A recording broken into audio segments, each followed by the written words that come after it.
दोस्तों काफ़ी बच्चे ऐसे हैं जिनका यहाँ पे एक क्वेश्चन था कि सर अब हमारे इतने नंबर है या फिर मेरे उतने नंबर है, तो मेरा क्या रहेगा, मुझे कितने नंबर तक की यहाँ पे तैयारी करनी है सो दैट कि मेरा आगे फाइनल सिलेक्शन हो पाए, क्योंकि हर कोई अभी फाइनल सिलेक्शन की ही तैयारी कर रहा है ना।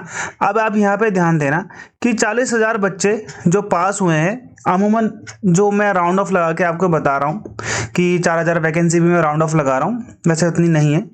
तो अगर हम ये लगाते हैं तो इसका अब आधे ही बच्चे पास होंगे, है ना। ये आपको पता है कि हर 2 में से 1 बच्चा ही पास होगा। तो ये आपको यहाँ पे ध्यान देना है कि आपका कंपटीशन 1 से है बस, अभी सिर्फ टीयर 2 के लिए। उसके बाद यहाँ पे आपका 4 से है, समझ में आ गया। उसके बाद ये 20,000 में से यहाँ पे 4,000 बच्चे पास होने वाले, है ना। तो यहाँ पे जब आपको कंपटीशन होगा वो आगे 4 लोगों से होगा, यहाँ पे जो कंपटीशन है वो यहाँ पे 1 इंसान से। अभी समझ में आया आपको। तो यहाँ पे ज़्यादातर बच्चे पास हो जाएंगे, जिनको भी यहाँ पर कोई दिक्कत है, परेशानी छोटी मोटी, वो यहाँ पे निकल जाएंगे, है ना। कोई ऐसी बड़ी प्रॉब्लम नहीं है। अब यहाँ पे आप लोग को ध्यान देना है कि टीयर 1 की जो कट ऑफ थी ना, वो अलग अलग तरीके से अलग अलग गई है हर शिफ्ट की। ये आप लोग को पता है, किसी का 64 में भी नहीं हुआ है, किसी का 57 में भी हो गया है, 55 में भी, 56 में भी हुआ है किसी का। वो शिफ्ट अब डिपेंड करती है कि हार्ड शिफ्ट थी या फिर आपकी यहाँ पर सबसे आसान शिफ्ट थी। अब वैसे तो 18 की सेकंड को सबसे आसान शिफ्ट ये लोग बोल रहे हैं, ऐसा नहीं है, बट ऐसा तो नहीं हो सकता, ठीक है। अब यहाँ पे हम ध्यान दो कि हम मान के चलते हैं कि भाई 57 कट ऑफ गई, हम ये मान के चल लेते हैं एक तरीके से, है ना। अमूमन यही मान लो कि जिसके 64 भी होंगे, जिसने वहां से 65 वाले ने पास किया होगा, तो उसके कम कर उन्होंने 57 ही कर दिए होंगे, है ना। 64 वाले का भी सिलेक्शन नहीं हुआ है 18 के सेकेंड शिफ्ट में, तो मैं आपको यही बता रहा हूँ। तो ओवरऑल हम लोग एक एवरेज मान के चले कि कट ऑफ कितनी गई होगी, तो वो 57 गई है एक तरीके से जर्नल की। अब बाकी SC ST OBC की आप इससे कम कर सकते हो। तो अब आपके 57 है। अब मुझे ऐसे कुछ बच्चे मिले हैं जिनके 70 नंबर है, ठीक है। मेरे को कम से कम भी नहीं तो ये 10 से 11 बच्चों ने यहाँ पे मैसेज किया था कि सर मेरे 70 नंबर है और मेरा यहाँ पे टीयर 1 क्लियर हो चुका है। तो यार इनका तो होना ही था, है ना। तो 70 वालों का तो यहाँ पे ये है।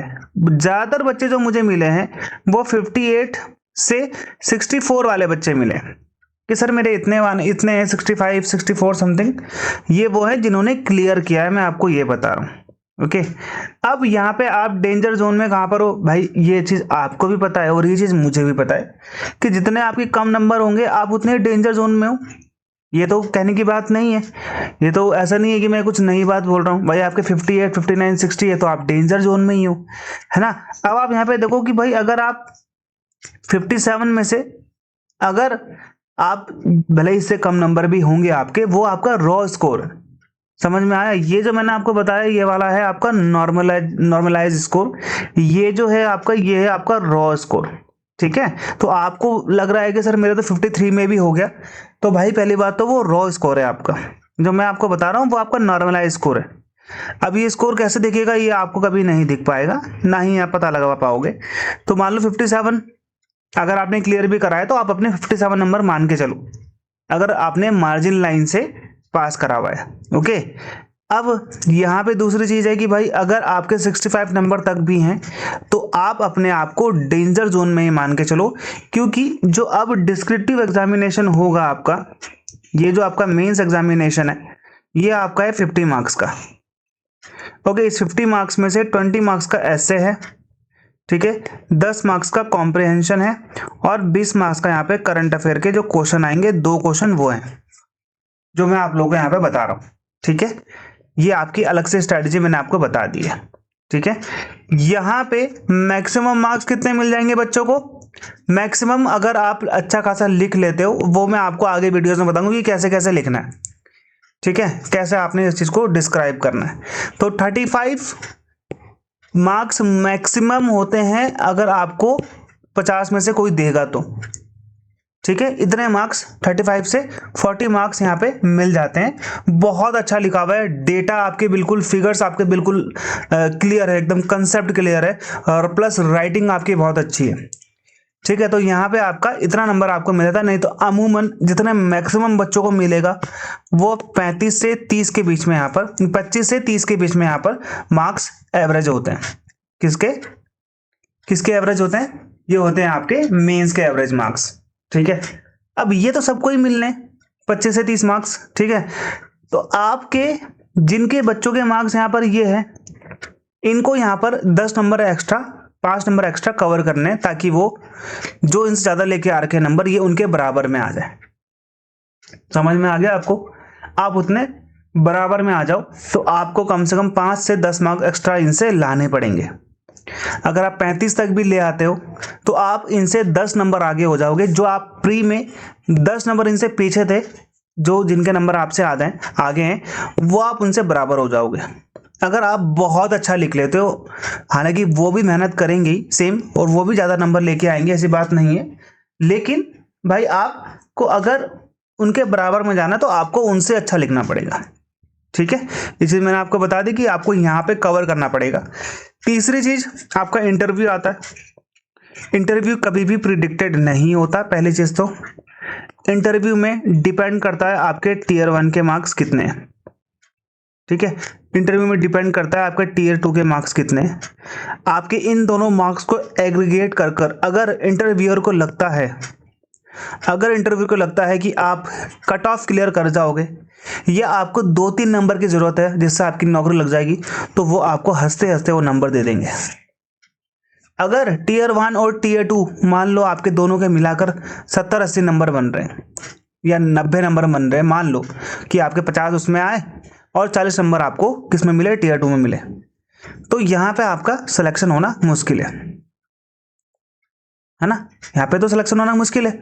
लेकिन अगर आपके 100 तक भी पहुंच रहे हैं, 105 तक भी पहुंच रहे हैं, तो यहाँ पे आपका सिलेक्शन होना बिल्कुल एक तरीके से आप ये मान लो कि ठीक ठाक है टीयर 1 टीयर 2 का। तो इंटरव्यूअर यहाँ पे आपको आराम से 60 से 70 के बीच में मार्क्स दे देगा और नॉर्मली आपका इंटरव्यू भी ठीक ठाक चल जाएगा। ठीक है, तो वो यहाँ पे आपको कवर कर देगा और यहाँ पे आपका सिलेक्शन होने के चांसेस ज़्यादा है। बट अगर आप टीयर 1 टीयर 2 में मार्क्स कम लेके आओगे, आपका इंटरव्यू भी खराब जाएगा भाई। ये आप समझना, ये आप बहुत से लोग आप लोग सोच रहे हो कि यार मेरा टीयर 2 मैं ऐसे दे लेता हूँ और मैं इंटरव्यू खराब, मेरा इंटरव्यू क्या है, इंटरव्यू कवर कर लूँगा। नहीं कर पाओगे। इंटरव्यू मार्क्स इसके बेसिस पर मिलेंगे। आप चाहे तो देख लेना, मैं आपको किसी वजह से ही बता रहा हूँ। अब इसकी इंटरनल बात मैं आपको नहीं बता सकता, लेकिन जो मैं आपको बता रहा हूँ ये आप समझ लेना इस बात को। आगे जाकर पछताओगे, सिलेक्शन नहीं होगा भाई, ये फिर इस पर मैं कुछ नहीं कर सकता। तीसरी चीज़ है, आज शाम से 8 बजे से आपकी क्लास है मेंस की। ठीक है, मेंस की क्या लिखना है, कैसे लिखना है, ये मॉक टेस्ट है, जो रियल मॉक टेस्ट जो एग्जाम में आएगा, सेम डिट्टो पेपर आपका वही लूंगा मैं। ये ऑलरेडी लाइव हो चुका है 1, तो ये 10 तक आपको मिलेंगे और ये डेट यहाँ पे मैंने लाइव डेट बता रखी है। आपके कोर्स में आपको ये मिल जाएंगे, इसके आंसर समेत आंसर भी मिलेंगे और ये सब भी आपको मिलेगा। ये देखो मैंने डेली बना रखा है। ये आपको अखबार पढ़ना है, आप अखबार पढ़ो, लेकिन आप मुझे खुद बताओ क्या आपके पास इतना समय है कि आप द हिंदू और इंडियन एक्सप्रेस पढ़ पाओ डेली? कितना पढ़ लोगे आप? ये देखो 20 पेजेस हैं, आप 20 पेजेस पढ़ लोगे डेली? ये आपके 20 पेजेस हैं डेली के। ठीक है, क्या आप ये पढ़ोगे ढंग से? नहीं पढ़ पाओगे ना। देखो यहाँ पे ये आपका अयोध्या के बारे में दे रखा है इन्होंने, है ना, लेकिन क्या आप इसे पढ़ पाओगे? नहीं पढ़ पाओगे ना। The letter has won, spirit has not lost, ये सब चीजें हैं जिसने आपने पढ़ भी लिया, क्या आप इसे समझ पाओगे? दूसरी प्रॉब्लम ये है। ठीक है, जैसे आपका ये इंडियन एक्सप्रेस, ये मैं कॉम्बो भी देता हूँ किसी किसी को, आपके कोर्स में कॉम्बो भी मिलता है। ठीक है, आपके कोर्स में कॉम्बो भी मिलता है जहाँ पे आपका इंडियन एक्सप्रेस और द हिंदू दोनों के एडिटोरियल में आपको देता हूँ, बाकी का फालतू चीज मैं हटा देता हूँ।